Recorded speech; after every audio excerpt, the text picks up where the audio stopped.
Okay, so if you're dealing with plantar fasciitis, that first step pain that you get at the bottom of your heel when you first get out of bed, then I've got 8 questions for you that I need you to answer now, which will help you get closer to solving this once and for all. Okay, number 1 is weight. Now, have you increased your weight over the last 6 to 12 months? If the answer is yes, then that may be the thing that we need to address to get you better and to get you out of this plantar fasciitis circle. Number 2 is footwear. What footwear are you wearing majority of the time? And what kind of footwear is going to benefit you most? So do you feel better in shoes that have more support? Do you feel better in shoes that have minimal support? Do you feel better in shoes with an arch or with more of a flat base? These are questions that will give you a good idea as to what will help you get better.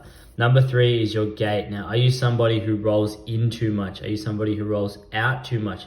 Were you born with a higher arch, a lower arch?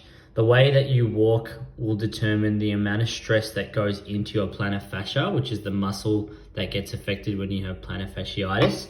So the way that you walk is critical. Number 4 is your range of motion. Now, believe it or not, the amount of range of motion you have in your ankle joint, so your ability to move your ankle joint up and down, can actually influence the stress on your plantar fascia. So have you got enough range of motion in your joints? Number 5 is strength. Now, I saw a patient the other day who didn't have enough calf strength.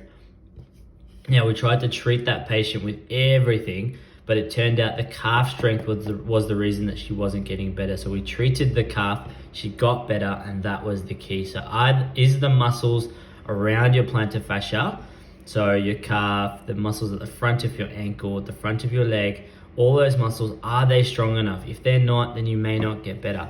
Number 6 is orthotics. Now, we've had patients who buy orthotics off the counter, the ones off the shelf at the chemist, and they don't get better. We've had patients who have had orthotics that are way too old, so more than 5 years old, and they're not getting better. So do you need new orthotics? Do you need orthotics in the first place? Do you need something that's going to give you extra support in your safety boots? Or if you have a long-standing job, do you need something that can absorb the shock? So these are questions that will help you understand whether you are a candidate for orthotics or not.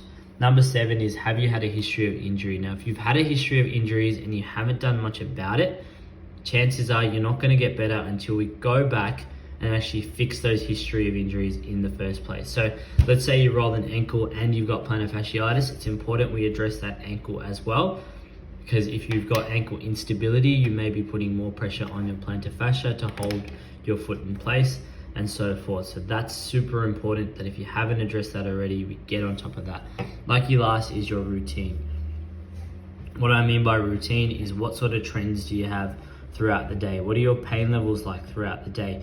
Are you getting up in the morning and going for a run and that's when you're flaring up? Or are you not doing enough stretching at nighttime and you find that you're very stiff by the end of the day?